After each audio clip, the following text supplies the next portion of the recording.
What's up, guys? Welcome to another episode of That Creative Life. We have amazing guests today, Greg and Mitch from ASAPScience.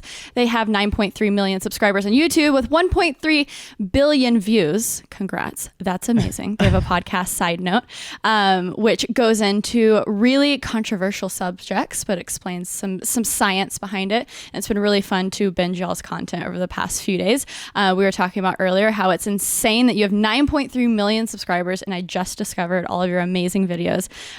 So welcome to That Creative Life, guys. Thank you for having us. Just discovered. Took you a while. I know. Gosh. No, it truly is bizarre how many huge channels there are nowadays where it's just like, how did they exist? And I've worked on this platform for 8 years and had no idea. Exactly. And it's cool to see worlds crossing over, because you guys just did a video, The Truth About 5G, featuring MKBHD. And Marquez, you know, we love him. He's been on the podcast and he's such a cool guy in the tech sphere. So it's been really cool to see the crossover. And just to give an idea about y'all's videos, I'm going to read a few titles just to give people an idea if you've never heard of ASAPScience. I loved the video. We stayed awake for 36 hours and it changed our faces because I need a better sleep schedule. So that was fun to watch. Like, oh, I recognize that face. That's when... So The Truth About 5G, featuring MKBHD. Are young people safe from coronavirus? The only 3 study hacks everyone should know. How to fall asleep in 2 minutes. So, you know, these topics are really cool because you can learn from them and you explain a lot of the science behind things. So welcome. Can you guys fill in any blanks that I kind of missed? You're based in Toronto. How long have you been doing YouTube? Sure. Hello. Yes, thank you for having us in the first place. I mean, we've been making YouTube videos now. I think we just had our 8-year anniversary. Isn't that sad? Really? That we also don't know. Oh my God. Happy anniversary, Matt. It's long enough that we're like, the 10-year one will be the important one. But ultimately, the channel was just created with this idea of like, hey, let's make science accessible. Let's make it fun. When we were in university, we had a lot of friends that didn't take science. Like, we had a lot of people in art. And we're gay, theater. so we had lots of artsy queer friends. Not to be a stereotype, but it's just a cultural phenomenon. Love it. And so we were constantly being like, hey, do you wonder why you're hungover? Or like, what's actually happening to your body when you're like getting drunk or getting high? Like, trying to find the funny ways to connect to people in university. And that kind of led to this idea after school being like, hey, we really enjoy chatting to people who don't necessarily think they like science. Of course, we're so always happy to have like science nerds and geeks who love to learn more.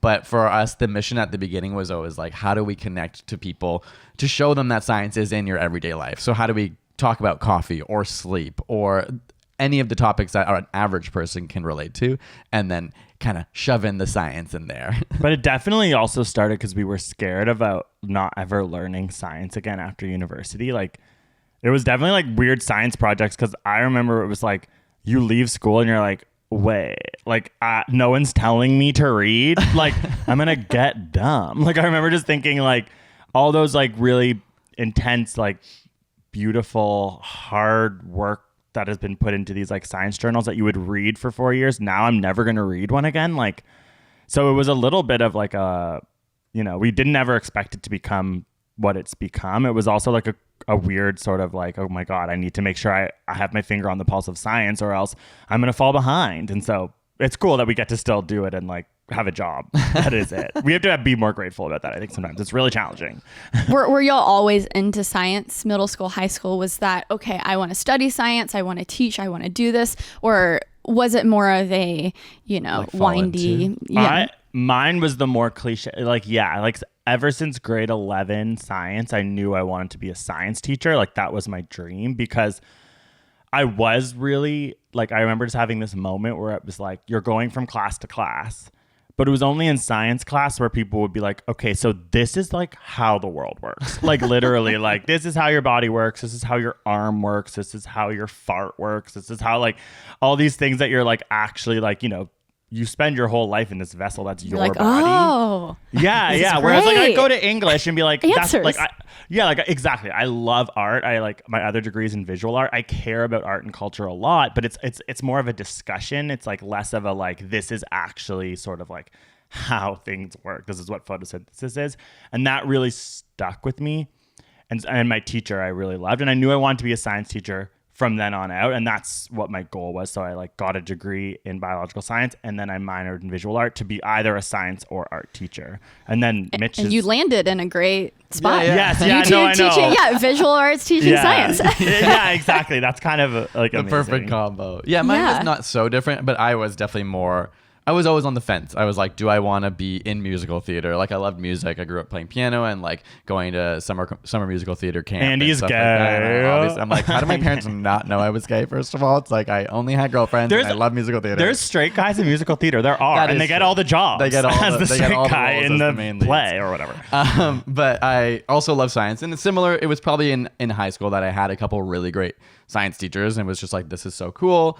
And also there's that pressure from the one side being like, you should be a doctor or a vet. And so you get that kind of like parental, like, musical theater is fun, but your job should be in science. So a little bit of that. Totally relatable. I mean, I remember going back, for Christmas and Easter being like, yep, still doing that electrical engineering degree. Give me the pats on the back. And I did that for 3.5 years. And then, when the news came, I'm dropping out to be a YouTuber. There was some hurt feelings. Wait, so you actually dropped out to be a YouTuber?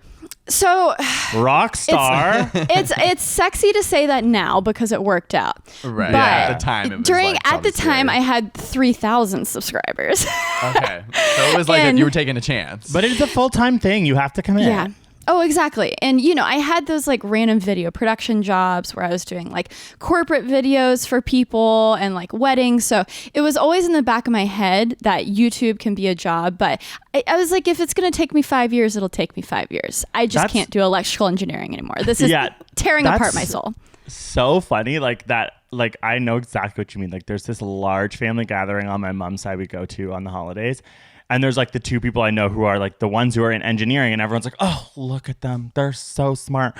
And then I talk to them. I'm like, they're building mines. They're literally like mining the earth for like horrible like metals. Like, why are we all so like, I'm like, does anyone even know what they're doing? They just have an electrical engine or like a like engineering degree, and we all pat them on the back. Yeah. It's the fact that I feel like everyone knows like, oh, they have this safe 6-figure job. Exactly. It's even if I have subscribers and, oh, hey, I just did this thing with XYZ company. Everyone's like, oh, that's cute. That's cool. Yeah, and it's like, and what happens when it goes away tomorrow? You're like, no. Exactly.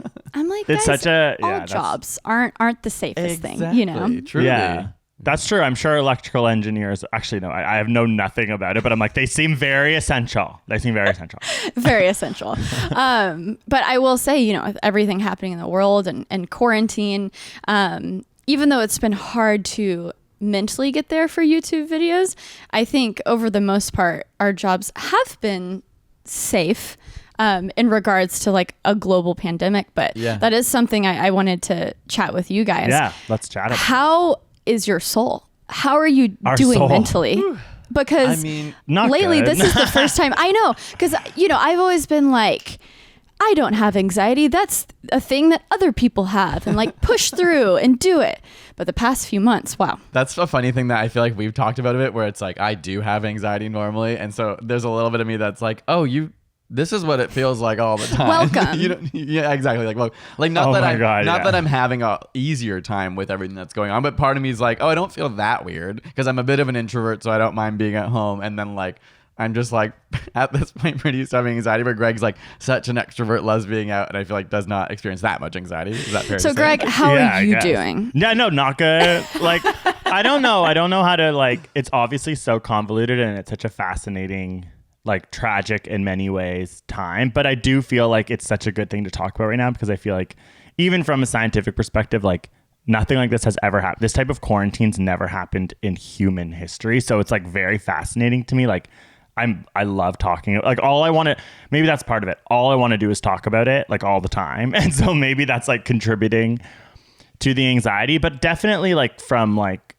perspective of our jobs and being a creative on YouTube, like I feel so grateful. Like our life didn't change that much because we work from home anyways. We have the ability to still sort of like, in many ways we have more hours in the day to focus on, well, especially less for me. Meetings. Yeah, exactly. And I do like I do stand-up comedy. I like to do all these things in Toronto, and like now those things are all canceled, so I have a lot more time to focus on like I'm like, oh, okay, I guess we'll like do TikTok or whatever, which like in our like world of the career is helpful.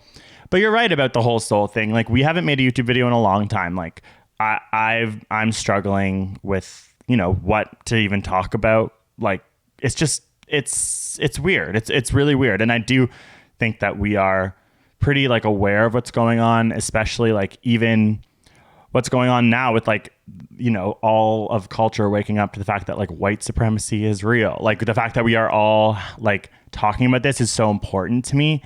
And so it's hard even just like going on YouTube when it's like everyone just keeps releasing videos. It's like I personally think that that's like tone deaf, but then it's like, but everyone's doing it. Like there's so many things happening that it is harder to just sit down and be like, okay, I'm gonna talk about like farts or whatever. Because it's like on one end, when I go to Twitter and Instagram and I'm seeing everything, and obviously it's been super helpful and a really good learning experience. But then when I go to YouTube, it's almost like, oh, okay, wait, I can sit for 30 minutes and just watch stuff that has nothing to do with anything It's a bit of an else. escape, yeah. Yeah, it's a bit of an escape. And even I haven't posted a video in 10 days because, you know, like what you're talking about, Greg, it's been weird. I'm like, I don't know, how can I be helpful? You know, you do all the things, you donate, you rally your audience, you educate.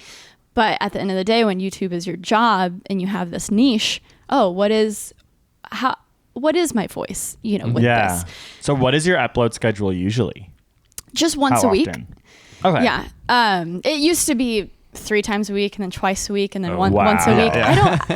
How is it when you like become a YouTuber, things just get more intimidating to make? I don't understand that. It's like, for sure. It's a mix of like preciousness, like feeling like every single thing you make has to be the best thing you've made, on top of just the pressure of having a bigger audience. I think like it is something I'm sure lots of YouTubers experience, and I think it really truly leads to burnout, is that idea. Like you put so much pressure on yourself for every single thing we do. And I agree. The bigger we've become, the harder it's been to just like have fun doing it. Not to say we don't have fun doing it, but there was those beginning stages when you're like, the stakes are low, not that many people are watching, so I can just experiment and have fun. Mm-hmm. And then you slowly like get in a little bit of a box that it can be tough to break out of. Well, in a recent video, you guys mentioned that you took a 3-month break. How was that? And why did you take that? I mean, it was amazing, to be honest. I didn't it's so funny. We're very different. I had an existential crisis. Yeah, like every day he'd be like, what's the meaning of life? Like, I don't know what's going on. Which is good. It's important to like have those moments in your life to kind of be like, so like we got 82 years. Okay. Am I spiritual? Like, what's the meaning of all this?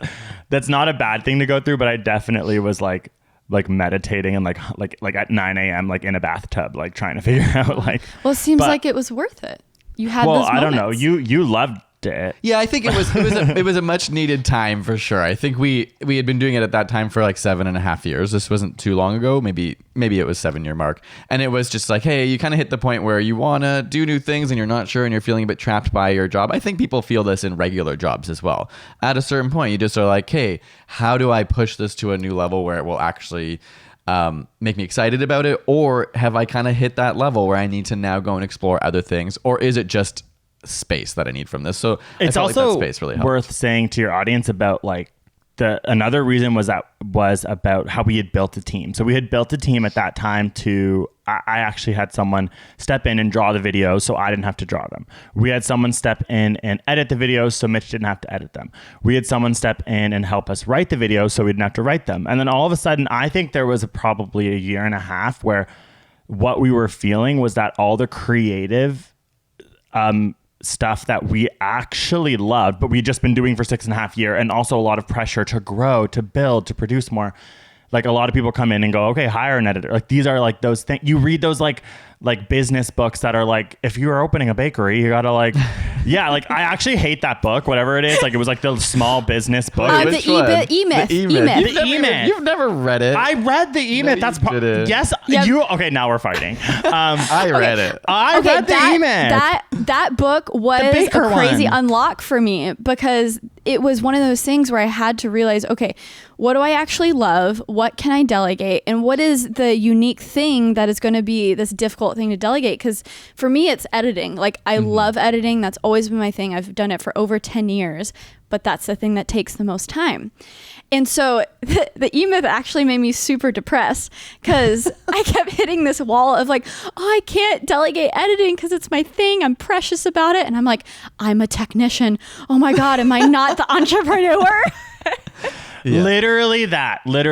Like that. So but that can teach you something. I think I would but say. it did really make me feel like the right thing we were doing was hiring editors, hiring people to draw. It is one focused view of It's like- businesses that are scalable, Exactly. which I think creativity is not a scalable business model, which is okay. It's not that it can't grow, but it's not like a McDonald's where you can just go, okay, now you go repeat this in 10 different countries. But you're right. The technician, that's the thing. It's like, it makes you feel like you're supposed to be an entrepreneur.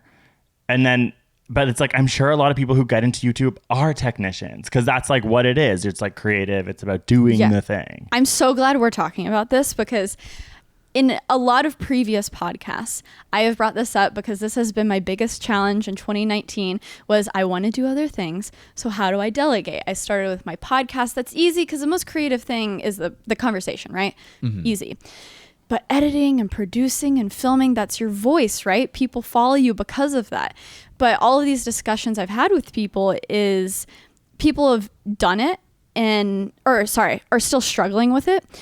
And they say, oh, I still edit. I still do XYZ. So you guys are unique in that you figured it out. So I would like to just take a pause and like, what was that first hire? How did you delegate something that is pretty precious, like drawing? Oh, does it look the same as if I was going to draw it?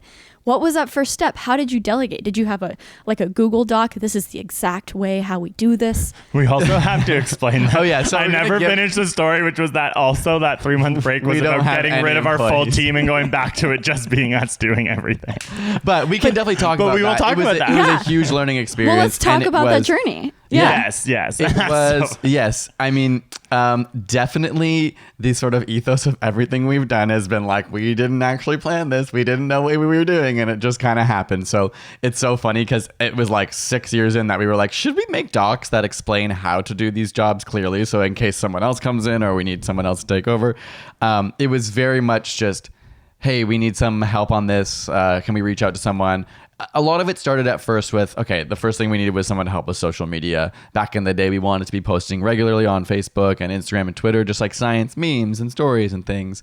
But then it was like, we would love to have someone help, but we didn't hire people full time. It would just be contract work at first until we were like, okay, no, we're ready to commit to the person that we thought was the best. And so slowly over time, we just kind of went along as we went. There wasn't really a lot of foresight into building a business. It was just, hey, we want to do a couple more things. And so we can't at this capacity grow or make more videos. And there are lots of jobs that people can help us with. There's people with different perspectives and different specialties in science that we could lean into. So I think it was a good step, and it definitely worked really well for a long time. So I don't necessarily want people to hear our story and think that this is the path you need to go on. I just think eventually we hit a point where, like Greg said, we were no longer doing much of the creative work and we became just managers and bosses. And that's where we realized, I just don't want to have to manage people. I'm not a very good boss. I am definitely someone who sometimes just needs to be a recluse and just obsess over something instead of having to delegate. And things. It was we also really wanted to start focusing on talking about climate change. We wanted to change, kind of make maybe a big pivot in the way we make our videos. That's really hard when you've hired people who have spent 3 years learning how to do the thing that you had done. It's harder to pivot a whole team. It's hard to experiment, right? Mm-hmm. Yes, exactly. When there's 5 other people. Yeah. And I do think that there is a world, you're right. We are both not really built to be managers and bosses. So there's obviously people out there who know that's their skills. Maybe they went to school for business or something. That's another thing. We're always we have no business background at all. Literally, my business background is I read the E-Myth and my partner doesn't even think I read it. So it's I think that there is a world where that's just a blind spot for us. I know that. I think we did a really good job with our team for the time that we had them, but it was just when it came to actually pivoting us all, we just couldn't do it. So we took that break and now it's just back to the two of us. And we honestly have been able to change, do the pivot we've wanted to do. And I think another thing that actually, I don't even know this for sure, but like as we sort of evolve, which takes time, I'm sure there will be maybe another moment where we go, okay, this is our new way of doing things.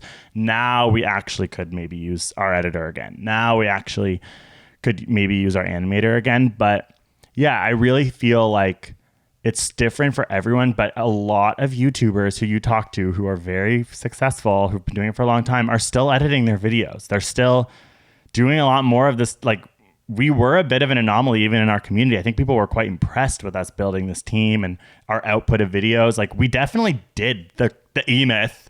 We definitely were the entrepreneurs for like 3 He years. read And yes. Okay, fine. You read it. the baker analogy. And we did, it did feel great for a certain amount of time. So maybe that is what people are talking about. 3 years is a long time. Yeah. And who knows that those 3 years, maybe that's why you had the space to come up with this new vision of what exactly, you do. exactly. You know, Yeah. a lot of times when your head's down in edit, you don't get to view the big vision. And That I know really that was why true. we wanted to bring people on. That. Yeah. Have you had that experience as well? Like you have people that help you on your team, or?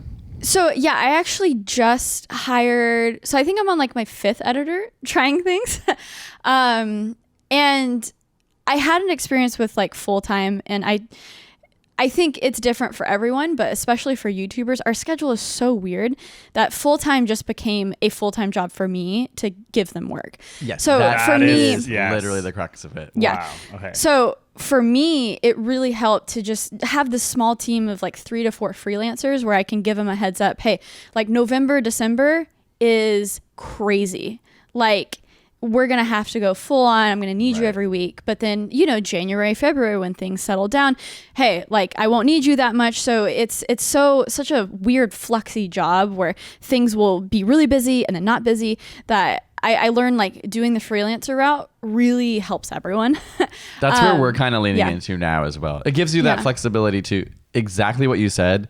It's sometimes when you have full-time employees turns into a job just to make sure they have things to work on, because you are like, oh gosh, like if I don't give them work, they are just sitting around, especially when like you're the face of the brand, or like we're the voice and we are like, everything has to go through you at the end of the day. So you become a limiting factor. And what I learned too is just making sure to continue to communicate with them. Honestly, it helped me getting into a serious romantic relationship in my life and learning more about communication. Hey. Actually, it helped me more as like a boss to understand, oh my gosh, communication is really the only thing that matters. And, you know, I would have like that employee getting upset about like, why am I recycling all of these boxes? Like, this isn't why you hired me. And I'm like, bruh, if it wasn't you, it would be me who's like breaking down all these boxes of all the product that we're getting. Like, this is why I hired you. I need help. Right. It's not like this is something that's below me or below you. Like, Yeah, I it's do just this like too. we're all doing everything here. Yeah. Exactly. So communication, I think, has been huge. This is do a you very guys use- non-traditional job in the first place. Yeah. It's like, Yeah. even when we were hiring people, it was always like, hey, this is kind of your main job, but we are all going to kind of do everything because none of us are in business. We don't know how to do this. And we want everyone to be excited. And like, if you want to be in a video, or if you have inspired ideas to make a video, like we're happy to hear that and have that be What part a of weird everything. life we all live. Whenever I like talk about this, I'm like, this is so weird. But I think, you know, I think it helps people in, you know, any entrepreneurial space. I think a lot of things do apply because like what one of you guys said, I think it was Mitch, like creativity isn't scalable sometimes, Yeah, a lot of the times.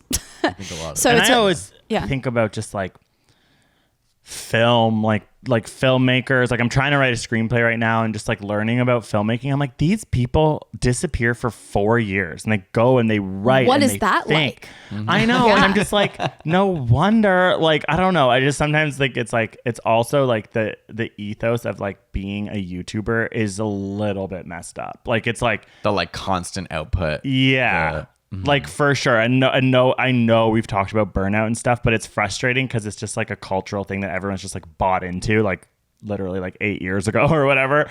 That's not that long ago. And it's like, okay, like how do we create spaces where we can like create less content that's better? That's hard. That's really hard. Yeah. But before moving on, because I love getting into the nitty gritty of process. So excuse me, I have one more question. Of course. Yeah. No, Just one more keep it question. going. Yeah. Do you guys have, you've developed this team, and even though you've scaled back on the creative help, I imagine you still have the managers and the agents who help you with outreach. And, we have a mutual person, Megan, who put this together. She's a good friend who she used to do Shorty Awards in New York. So I met her 4 years ago. So you have those people in your corner. What are some tools that you use to make sure everyone's on the same page? Do you use like productivity stuff like Asana, Notion? Are you Google Docs, Google Sheets people? Like, no. So no, here's what happens now. And this is only a fairly recent development because only recently we started working with like kind of people to help project manage and like assist even with inbox and stuff. We typically are not very organized. Now we have people helping us do those things. So as much as we don't use Asana, like the people around us are, if you know what I mean. I think that's what we realized. And we had to have other people kind of help us realize that because it's hard when you're in your own bubble. You don't see your own faults or the things you're not good at. I think organization is a struggle for us because we love to just kind of get sucked in creative process and then you want to do it when you feel like it. And when but you also we get it. sucked into anything. Like we do emails once a week for 1 hour now, but we used to like literally it obsesses you, right? You're always on your phone. You just get waste time and videos. We end up like getting so absorbed in them that we kind of go off the radar. So now we have our team at least they know we can warn them and then they can kind of keep the pieces moving and let people know and let us know if something's urgent. So definitely we're big proponents of like Google Docs. Like we share all of our scripts and all the organization of that sort of stuff with the team. But in terms of now we have people help us manage our calendar. Like now every hour of our day is like put in blocks of things that of course we have autonomy over, but other people are helping us to be like, here's when you have time to just work and we're going to dedicate your work blocks for 3 hours in the afternoon. Oh, that's so important to have those chunks. And it makes you realize how it actually, for me, is more helpful to make me realize how little I actually can do. Like when you don't have that like visually laid out, then you go to bed thinking like, oh, I didn't get anything done. But then you're like, oh, you actually see the day. You're like, oh, wow. There's not that much I can actually really do today based on like the amount of time I have to do creative work. Right. So it helps with that. And we do work in the evenings for sure, but we take weekends like pretty like I love that. You have to. We're very like I think one thing we are definitely and have always been good at is like a work-life balance. Like I think we've really I think in the beginning it was that. maybe a challenge. Yeah, no. Say, but we had roommates then, so it was easy to have that life part. We would just like right. You live with we them. were young, and but like, there was a lot of challenges where like we would work like from 9 a.m. till midnight. And they'd be like, hey, you want to watch a movie later? And we'd be like, yeah. And then it would come and it'd be like, oh shoot, I have so much I want to do. But then eventually we hit then we hit a point where we were just like, that's not sustainable for us. Like we, as much as we want to be like good at our job and successful, like we also want to have successful relationships and family and friends and stuff. And I think we have sacrificed like quote unquote success or our career for that for sure. Like a lot of the Toronto based YouTubers that we sort of came up with moved to LA, like, blew up, did all these things, and we were like, we're never going to move there. We're not like, we're Canadian. Who were like, some our of friends those are here. Toronto YouTubers? Like Lily Singh. Like Lord DIY, Matt Santoro. Like there was a handful of people that kind of blew up here, and we kind of had a bit of a scene here for a little bit, but then there was a lot of pressure for everyone to move. Exactly. Like they moved to LA, and like I just think like looking back on that, it's interesting because we really had a firm like stance on it. We were like, we're not going to move there. And I don't know, like I say, like now that the time has passed, I'm like really proud of that decision. Like I really think that it sort of is what made like we chose our like family and friends essentially is like what it was.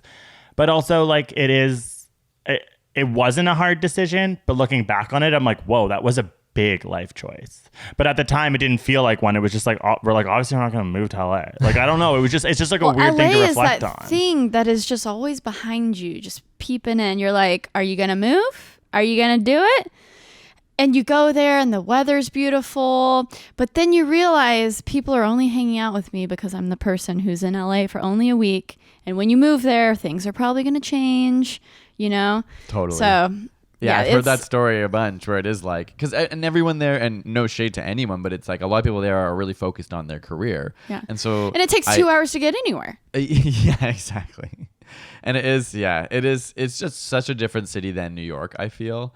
Just even like culturally and how people live their lives. New York is much more similar to Toronto. It's like obviously a much more massive kind of crazy version of Toronto, but it's amazing and it's like so lively. And I feel like people work really hard in New York, but they know that their kind of like outside life is like a really important part. And as they're working really hard in like a bunch of diverse fields. Like right. Yes. It's like there's LA, such a there's variety of things. That's industries, when you go to LA, you know, okay, you're in an industry city. I love that in New York there are so many, of course, like finance and business, but there's entertainment. There's all these different Science, things, and art. and you go on a subway, Theater. and you could be with any one type of person. Yeah. You know, it's just insane.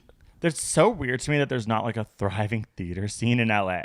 Because like whenever we were living in LA for 2 months and like I love theater. So like we went to go see plays and I'm like, okay, this is like, it was like as good as Toronto. But I'm like, hello, isn't everyone here like directors and actors? Like put on a freaking play like while you're like writing your, like, I don't know, I shouldn't say it's that so like easy. Just put acting's on a easy. play. But I'm like, Kate Blanchett's always in like a play in New York. Like she's obviously busy. Like why hasn't this, it's just like weird to me. Like that's the other thing. It's like, so then when you're in LA, you're also like eliminating the ability to see like the really epic art of like theater. Like it's like, okay, I'm here for like the quote unquote art of entertainment. And I don't even get like the thing that's like, in my opinion, like so interesting. It's like, okay. And LA is like, it is kind of becoming the influencer energy. Like it's funny because I think of like TV and movies, but then when you get there, you're like, whoa, okay. Everyone's talking about the culture that like we're in. Like every like Uber driver, I'm like, oh yeah, I'm like, oh, I'm actually a YouTuber. They're like, yeah, me too. I'm like, okay, true. You know what I mean? Like actually, I love how it's either that or like, okay, give me the 10 steps that you do to make money, and I'm gonna write them down as I drive you to your destination. It's like, yeah, and so like I think that like that's another thing. Not that I don't like being, or I like that our life is this job that does in many ways people would quote unquote be like a YouTube influencer or whatever. Like obviously we're like, we talk about science and we try and like, yeah, but I like that when I leave my house at the end of the day, I'm not thinking about that culture. Like whereas in LA I was like, wait, is that a YouTuber? Like that is a YouTuber. Like is that person vlogging? Like and they are vlogging. Yeah. It's 100% of your identity, which is, you know, what some people want, which is great. You guys actually had a podcast episode about hustle culture. Can you share what you found the ideal work week is? Was there a wall of how many hours that typically people can work? What did you discover from doing that podcast? Well, so on like the science end, so I think there's two perspectives. It's like our sort of philosophy on life, and then the science part of it is obviously there's lots of countries, cities, places that have tested like 4-day work weeks, have tested like shorter work days, and generally like the results have shown like a 4-day work week actually makes people more productive. Like having a 3-day weekend, like they end up using their time and capitalizing on the time they have more efficiently, which is interesting. So just necessarily working more hours does not necessarily make you more efficient. But I think in the broad terms of hustle culture, and I think society is starting to have this conversation more and more. It was like a huge boom of like hustle. And now people realize like that's not necessarily healthy.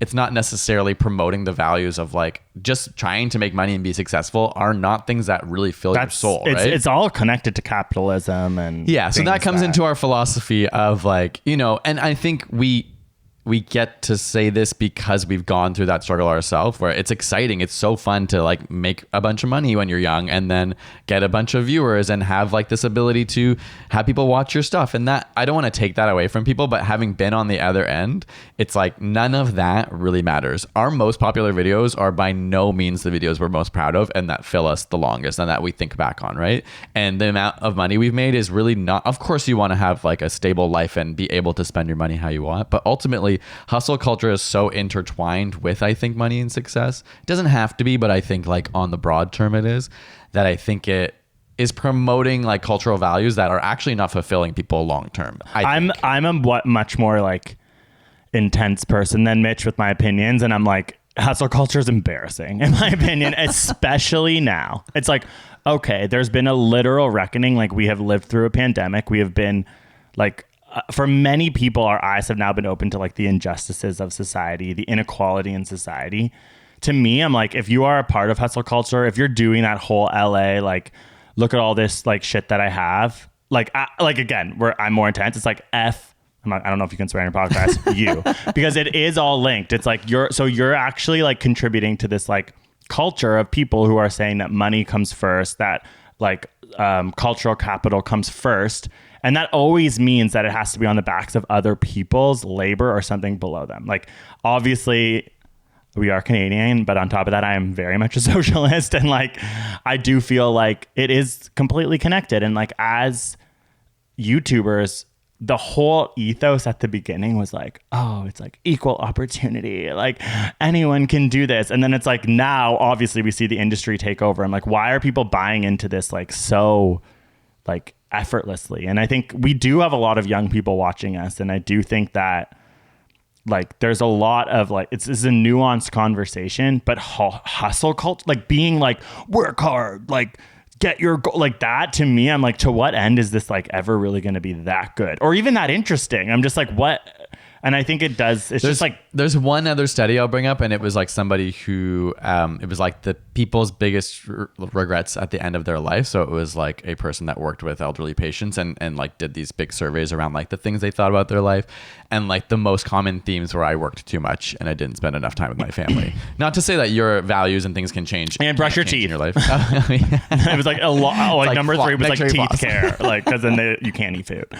But yeah, I think we have slightly, like, I agree with Greg. I think I understand that we're all products of the system. So some people do this with good intentions. Some people hustle to do good work that is related to helping people in the world. And I think if you're doing that, then I take back everything I'm saying. But I'm not. I'm just saying, well, like, it's all about, it depends how it's like. If you're renting that Lamborghini solely to flash it on Instagram, maybe you need to reevaluate things. It just depends. But also, why do you need to rent a Lamborghini? Full stop. This is where I'm at. I'm like, why? Like, honestly, I find cars very interesting. I'm like, it's such a flex. I'm like, okay, why do you have that car? Right. What do you guys?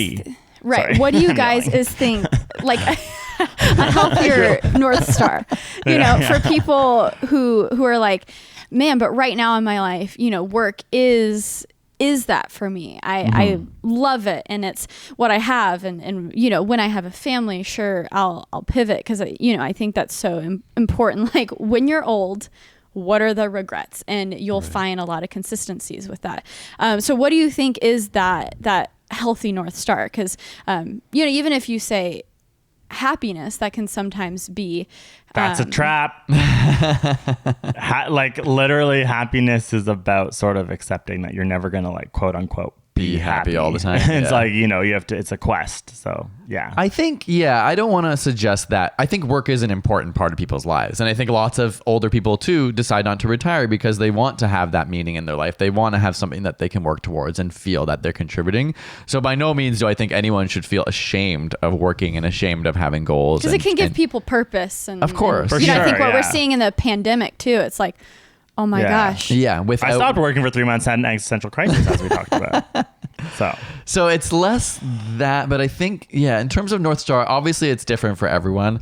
I think one thing I would say is going through this transition ourselves of being people, not that we were so like this, but being people who were hustling and who were trying really hard and like focused on the success of things, of course, intertwined with wanting to like make science accessible and those kind of things. But ultimately, I think when you reevaluate and try to change things in your life, you have to accept that there will be a transition period where it is actually harder.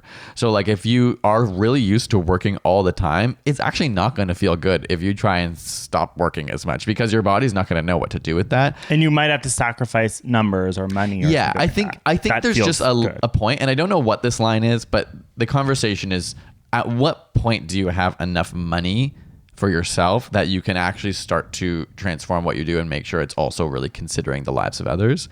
And I won't make this about like different countries, but I do think when we talk about like sort of capitalist leaning countries versus like socialist leaning countries, the idea is like, how do we have a society that is not so individualistic, right? Like how do we build societies that, of course you want the benefit for yourself and your family and the people you care about, but can we care about more broadly our societies? Can we make sure that we have programs, libraries, community centers for people? How can you be part of that? I really think like the science shows that when you contribute to projects or things that help other people, those are truly the most fulfilling moments of your life. Doesn't mean it's easy to do. Doesn't mean stepping away outside of yourself and being like, I'm going to sacrifice my success for the success of others.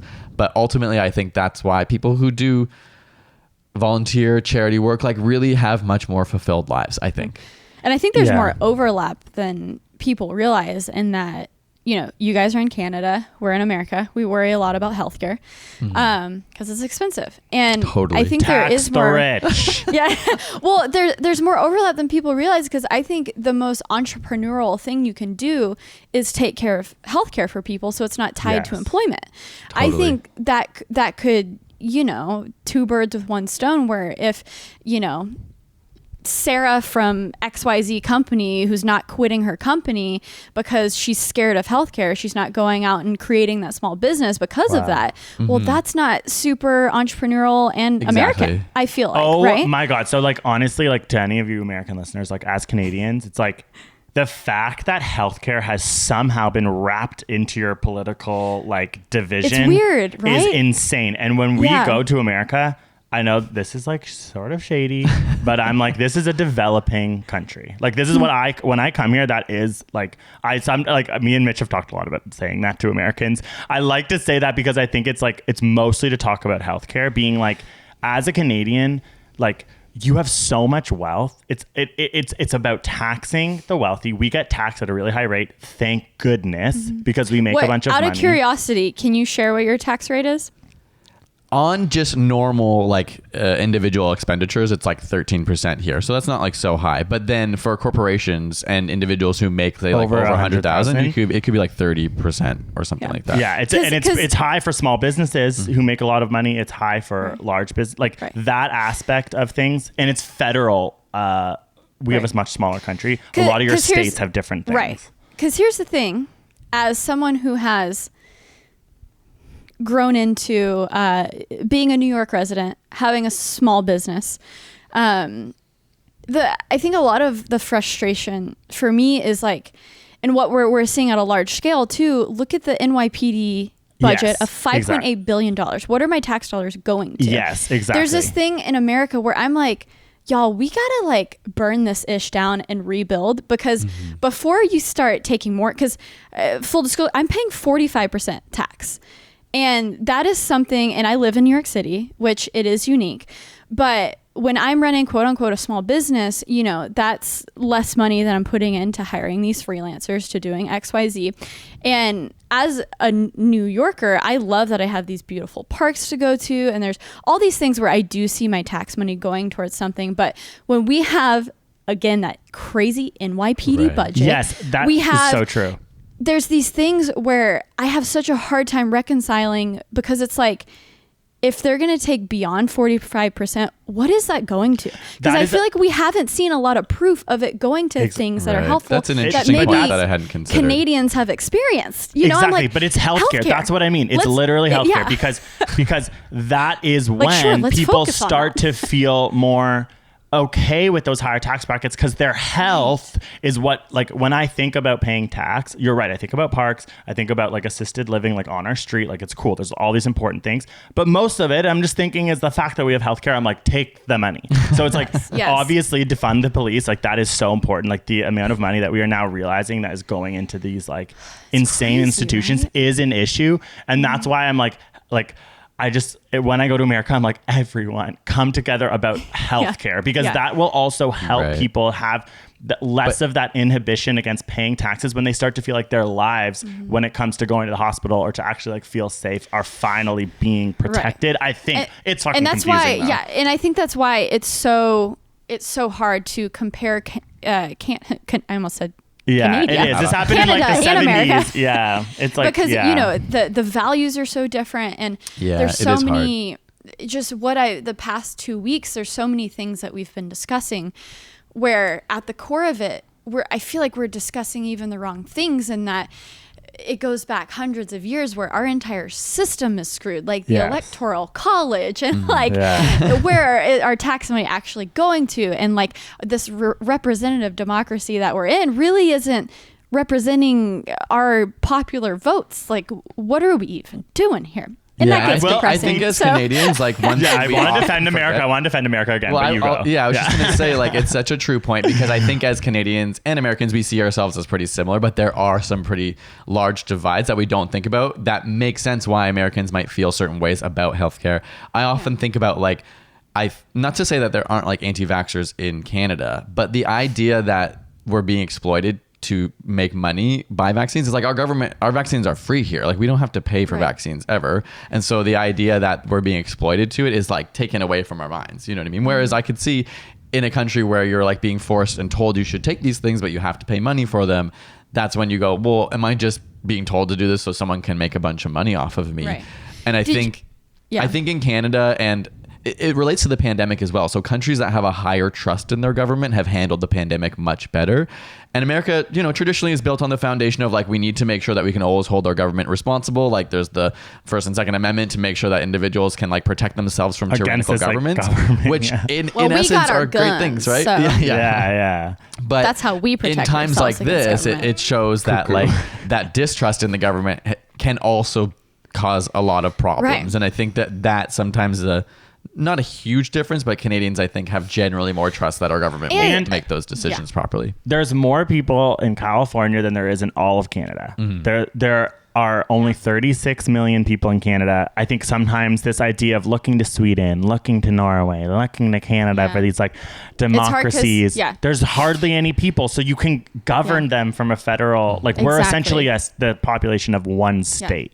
So and that's another thing to remember. And this is why you know, as many of the issues that America has, why I think we're so special is like, we are the biggest melting pot. Like these issues, we gotta push through and we have to change things. But at the end of the day, it's like, I'm proud of us that we can coexist in a way where like the diversity of opinions and skin color and ethnicities and sexual orientation and like where you're from, it is so diverse. And that's what I feel like is worth fighting for. Right. Yeah. And it's gonna be messy.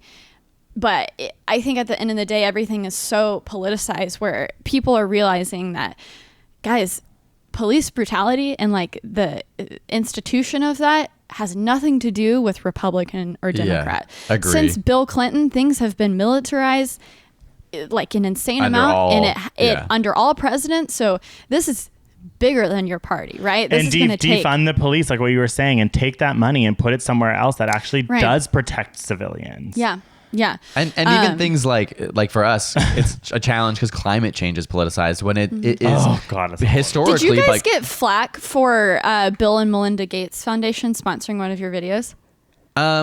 I think that happened early enough that he wasn't turned into like the alt-right target. Is that what you mean? Because holy smokes, what is this thing where like, it was like, oh my gosh, Bill Gates is funding 4 different factories for all of the coronavirus. But then it's just turned into this like depopulation and he's like this evil. It's interesting. It is wild. Yeah. I'm like, sometimes I'm like, how, like I like my like literal, like I don't have the intellectual capacity to like handle these things. I'm like, wait. Same. What? Well, I mean, okay, like we just saw, I don't know how political we want to get, but like the president just tweeted about like conspiracy theory about that guy, the old man who was pushed over and had his head bleeding over, that, you know what I mean? That he was actually trying to like, it's getting to the point where we're even seeing the videos and now we're like refuting video. So I mean, proof. it makes you like when the conspiracy theories, we have a bunch of videos about that. Country is also peddling these conspiracy theories. You wonder, of course, there's like parts of the communities that are then going, oh, Bill, like I think the true answer is that like the system is not working in many countries, right? Like there's a bigger and bigger wealth divide. There's bigger disparities than ever. People just want an answer and want to figure out, like people are suffering and they don't know why. So to be able to go, Bill Gates, he's the one who's controlling everything. I'm not saying Bill Gates is a saint, right? Like I don't care if I don't think he's anyone should be a billionaire. Like he doesn't need to be like defended. He can defend himself with his billions of dollars. I just think like it makes sense. Conspiracy theories, we do have a video on it, and it is like it comes out of people who are it's from fear. It's from feeling a lack of control. And I think now more than ever with a pandemic, with this huge racial divide and with everything that's been going on for like even since like the economy crashes and stuff, it's like people, it's cognitively like they've just done studies on people who believe in conspiracy theories. It is all about control and the fact that it feels like you have lost control of your life. You're more likely to believe them. And so it does make sense that now more than ever people are going to be susceptible. Bill Gates happens to be sort of like the target, which I think is very misplaced when it comes to like the concept of like vaccination or something like that, which is like obviously going to be very essential. It is essential, but also with the coronavirus, it's just like one of those moments where you're like, okay, couldn't it have just been like some random other thing? But yeah, so like, again, like it's not necessarily, it's important for us, especially so how we work. Like we think like, why are these things happening? And so there's definitely not giving an answer, but the reason it is happening is about uncertainty, and that's obviously been exacerbated. So how do we tackle it and like try and stop it is a different story, but it is of course good to try and figure out the root cause. And conspiracy theories, YouTube, there you go. Big issue with that. They've created an environment where conspiracy theories have thrived, and that's not necessarily something they ever intended to do, but it makes sense. It's an open platform. And they are really popular, and they are about giving people simple answers to the complexity of life. And so that is sexy. Science is actually not sexy. In most cases, the answer is quite nuanced, or it's like, here's the study, and also this is why this study was actually wrong. And this is why this study needs to be better. Like whenever there's a simple answer for complex subjects, you should be skeptical, but I get why a lot of people don't want to be. That's good. That's not going to make them feel. Yeah. Okay, guys, we're going to pivot a little more lighthearted towards the last kind of third of this podcast. People, I feel like. This is great though, because I make videos about tech, so this podcast is kind of like an avenue where I feel comfortable talking about this. So it's fun. Yeah, I enjoy it. But in a recent podcast that y'all did about Animal Crossing, which by the way, have been obsessed. So fun.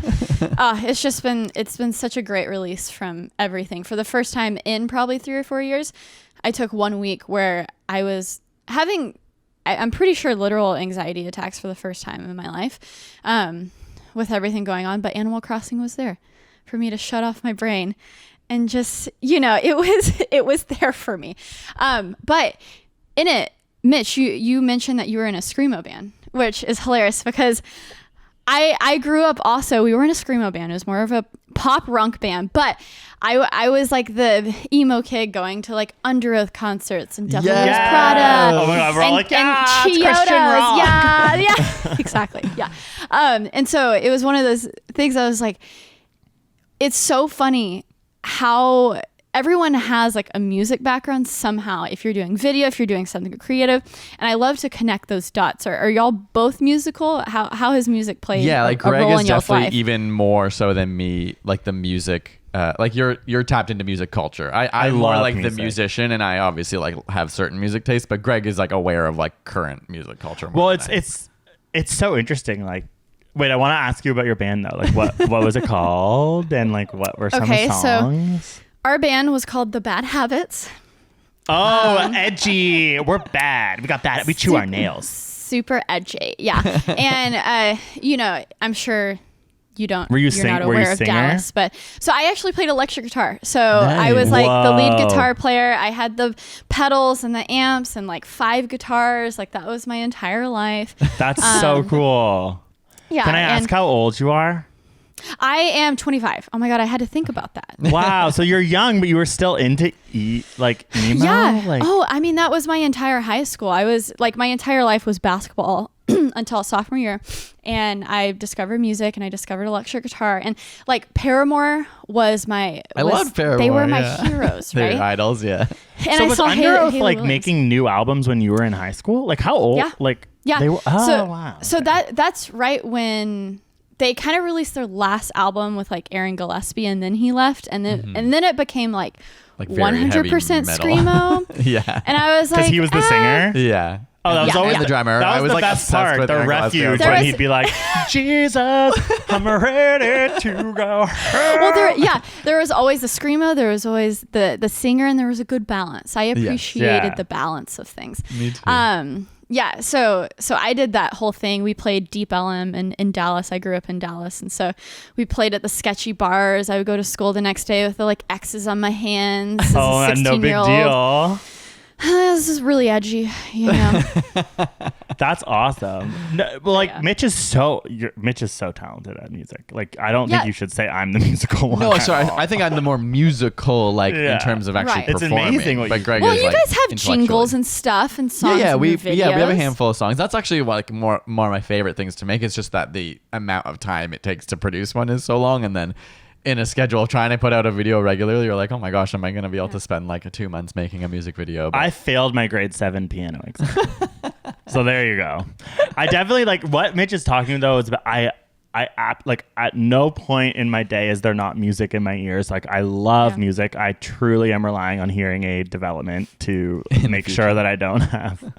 I'm not I actually am already losing my hearing. But my grandpa has a hearing aid that is connected to Bluetooth that he can connect his phone and music to. Yes, Bose is like really on it. Like I definitely have tinnitus, like for sure. I'm leaning into the technology saving my ears because I can't stop. I think music is amazing. I find it. I think part of the reason why I do love it though is maybe because I have less of an understanding. I think it's like fascinating, and I think it's hard to just art is so interesting to me as a scientist because even when you learn about like physics or like quantum physics or like actually how the universe works, it's like you can explain like so many things through just like the forces of nature. Like that is like how evolution works. But when it comes to art, the answers aren't there. Like you can't explain why, like even when I do stand-up comedy, I can't explain why a joke can land and then like the next night not land. Like the factors aren't scientific. How long have you been doing stand-up? Oh my god, I guess like 2.5 years. That's like I just But started. now it's like 2. Good, but now I don't do it. It's a very challenging thing. So like the fact that I'm not doing it now, I'm like, whew, this is nice. Yeah. But my point is more like I don't have I'm like obsessed with it because I think it's like, you know, when I get that feeling or that rush, it's like so unexplainable to me. So sometimes I wonder if like maybe even Mitch, you like music less because you like know more about it. I don't you know if what I like mean? music less. I just have like a much more. It takes me a lot to really get into a band, and then when I do, I'm like weirdly obsessed. So I still listen to those emo bands because like they had such an impact on me. And there's maybe like 3 or 4 of them that like to this day I can put on and listen to the whole album. Do you do you listen to the new Haley, what's the name? Yes, it's so freaking moody. Yeah, it is moody, but I do like it. I think she's so talented. Yeah, she's got an amazing voice. Yeah, she's an amazing voice. As a, being a chick and not seeing a lot of like badass chick guitar players, Haley Williams, even though, she was a singer and I always hated that I couldn't sing. It was like a chip on my shoulder, but seeing her just like be a freaking rocker, I was like, that's going to be me. I'm going to be in a band. So that didn't work out. I defaulted to a YouTuber, but hey, it's okay. And the rush that we should make a YouTube little band. Yes. You're right. Because do you know who Physics Girl is? Like Diana Cowan. Yeah, she also was in like a rock band or something when she was younger and is like obsessed and wants to make one. I'm like, we should gather the troops. Yes. And then Greg, you can do stand up. You know, you can either be honestly, I could just be the biggest fan. I'll just like explain to people why it's so good. I love that. But also like I do feel like the emo music was not it was misogynist. It was not inclusive it is to the women fact that she is all. like the only one that I can really name, at least that like and the lyrics are literally so demeaning to women. Like they're at pretty the time aggro, I was right? Yeah, and I'm like, why was I listening to this? I remember I listened recently to what is the band? It was The Used. I can't think of it now. things. The Used, so good. Yeah, gosh, I won't remember it, but I was listening to actually the lyrics and I was like, oh, this isn't what I remember, because I would kind of just like sing along to the lyrics and not even think about it. I know. And then you're like, oh, this is interesting. It's like murdering someone. It's violently misogynist. Yeah. So did you guys ever listen to Dance Gavin Dance? That's more of a niche band. I don't think so. I recognize the name. Okay, you're bragging. No. Well, I discovered, so basically there was all these emo bands that kind of like the different members kind of branched off and made this other band. And they only lasted for 2 years. But Mitch, you were talking about getting really in. It was like Dance Gavin Dance and a person from one of those adjacent, maybe it was like Seosin or something. Oh my god, yeah. But they're called Eternity Forever. And there's someone who you listen to it and musically it's so amazing. So Oh, I wow. just wanted to, Mitch, Okay. you might enjoy it I'm because gonna write it's this very. down right now. Do That's it, gonna be do it. my music break today. Yeah. And then maybe you can Um, inspire your Forever. your YouTuber band off of them a bit. Yeah. Exactly, exactly. Eternity forever. That's a great concept as a And the thing. guitar's really good into it. So I Okay, got into it. really into it. Wow. But okay, sorry for that tangent. I just No, I find love it so that. fascinating. Mitch was the singer too. Well, I also think it's really important as YouTubers, as creators, and as scientists especially, that people have diverse interests. I think it Yeah. brings so much to the table. Like the fact that you have that engineering experience and now you're into tech and that you love music. It's just like, and that you're a woman in tech as well, is like those things can bring so much uniqueness to the thing you do. And I think that is just something that I think is so important, especially in science, because people have like a very narrow view of what a scientist looks like or sound like or acts like and is interested Right. in. Whereas Right. I think more and more, and there are studies to show this, that like Yeah. diversity in science actually breeds like more amazing scientists, more Right. more citations on research papers that have diverse mixes of names. And and just then being that, like proud and of also that. range like they've that book that you've read. Oh yeah, there's an amazing book that just like we've all been kind of conditioned to think that we should be specializing so much, when more and more research is coming out and that having a breadth of knowledge is like such an asset in so many ways. Like that allows you- Malcolm Gladwell concept of like 40,000 10,000 hours, hours. 10,000 10,000 hours. hours. It's Yeah. sort of like a little bit against that, being like, no, like actually Interesting. having your foot in like a variety of different interests really like flourishes them all. Yeah. And you start to, I mean, there's a lot of science to back it, but obviously we can talk about it just like more from an intellectual perspective. And it's like, that makes sense. Like it Yeah. all bleeds And together. in this new economy and world that we're in, where it's not just the New York Times, the CNNs of the world that are giving opinions and building community, it's now much more you guys have your community and I have my community, and there's maybe some overlap, but it's this beautiful world where like those different niches that you have really establishes community and what's the word, repertoire or report, I don't know, whatever that rapport word with is. the people Yeah, that with the watch you, people. yeah. And exactly. And it's like a good bonding thing of like, hey, I'm this weirdo who loves electric guitar and talking about pedals, but also I love tech, and like come be a part of this weirdo community that we have here. And it makes it more enjoyable. And I think like what you're saying, the world benefits from not just 4 really big groupthink communities, but a very big variety of communities, which I think Totally. YouTube, as all of the crap that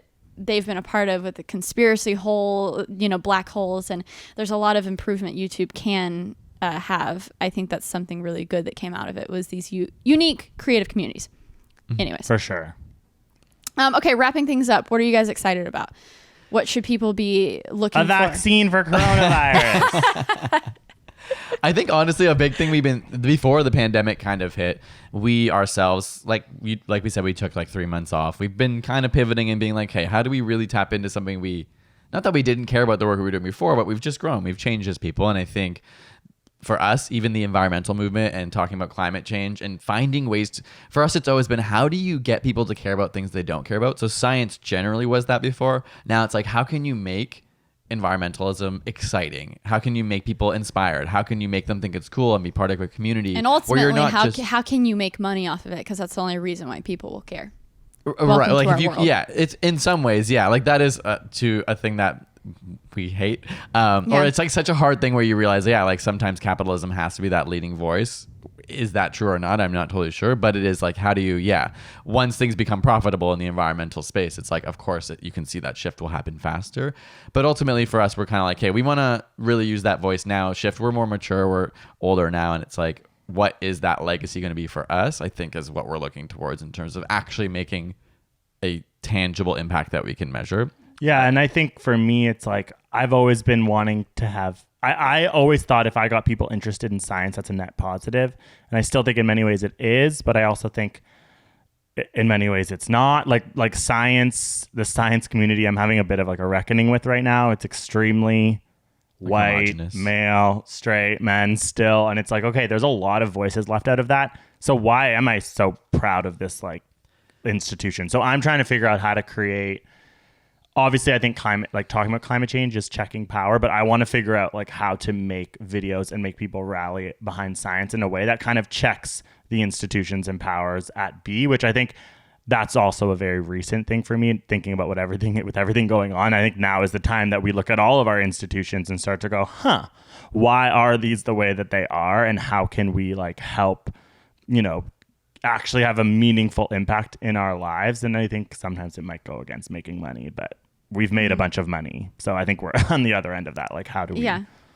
Yeah, I don't know. Yeah, and you're in a great position where you've built up that audience. You have 9 million subscribers that you can activate. Yeah, I think we might lose a bunch of them. Yeah. Sometimes it becomes a box that you're like, we obviously have many subscribers and followers that we like appreciate so much and are true fans and really hear our voice. But I think we've had to come with a little reckoning because we had such accessible content. We've actually attracted like a lot of different people that when we want to talk, like people are still like extremely homophobic to us just because like we used to just make whiteboard videos, right? But every time we're in a video, it's like the dislike ratio is way higher just because we're like two gay guys. It's changed over the years. Can you talk about that shift over? Because I noticed like in the earlier times, there was a lot of, the 3-minute animation. You don't show your face. But recently you guys have, been much more in the videos being the face. Yeah, it's a couple things. One, I think, is that we just wanted to change things. So there was that level of just, hey, how can we challenge ourselves, make something different?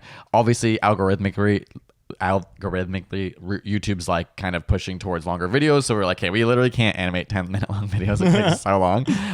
But also, I think there's a power in connecting to people personally, and I think we didn't have that for a long time because we were a faceless channel. I think that is the reason our videos were so popular, because it was like not devoid of personality, but devoid of personhood, if you know what I mean, that they could just spread because it was just based on the topic. But I think there's something powerful to being like, no, we're part of something. We want to have a community and we want to be a face here so people can connect to us. And being gay isn't the most radical thing in like a lot of spaces, even like, let's think even like a dancer or something. Like there are spaces where, as like, let's even just go as niche as like gay men, like that where we're expected. But in the sciences, it is a little bit more radical. And I think there is a part of us that's like, okay, if you're going to come and watch our content, you need to know who we are. You need to know that we are gay and we are proud of that. And that is part of why you're going to have a diverse sort of like look at the science that we are creating. Like we're going to make videos about being transgender. We're going to make videos about the gay gene because we feel more comfortable. Those aren't going to be made by our peers. So come here if you want that type of stuff. And if you want our, queer perspective. And I think that there's a lot of value in that. But I do think like it is a challenge. It's been a challenge because we've transitioned. And I think for any YouTuber, and maybe you relate, I'm not sure, but if you want to pivot, it's difficult because you've built an audience based on one thing and maybe they're not there for that. And maybe that's not them being mean, but maybe they're just saying, actually, I didn't subscribe. And YouTube hasn't been built for that. So they'll figure it out with you, but they're not built to have people pivot their content. So we've been slowly transitioning to being like, how can we experiment and get people used to this fact that like science is always at that core, but for us, it's like, how can we experiment with style? I think it's hard. Right. No, yeah. Yeah. Well, I mean, that sounds much more of a journey than, the only thing I had was I vlogged because I thought, oh, everyone's vlogging. We got to vlog.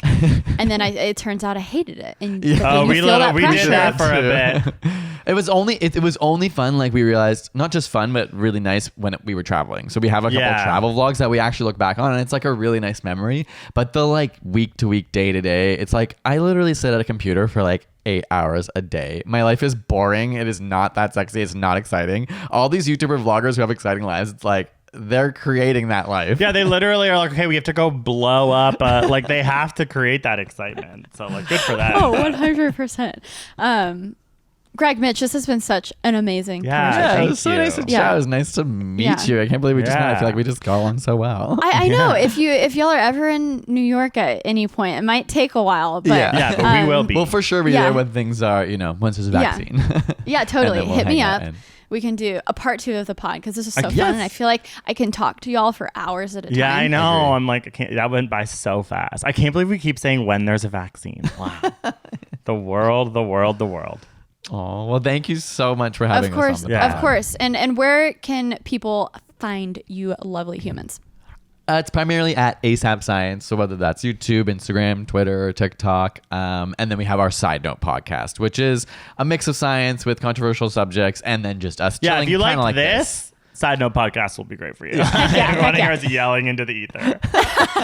Well, yeah, a few recent of y'all's podcasts, you know, conspiracy theories about 5G, coronavirus, the truth about Elon Musk, science and racism. You guys don't shy away. So I'll link that in the show notes. Everyone check it out. Thank you so much for having this conversation. Everyone make sure you're subscribed to That Creative Life. Check out the links in the show notes below.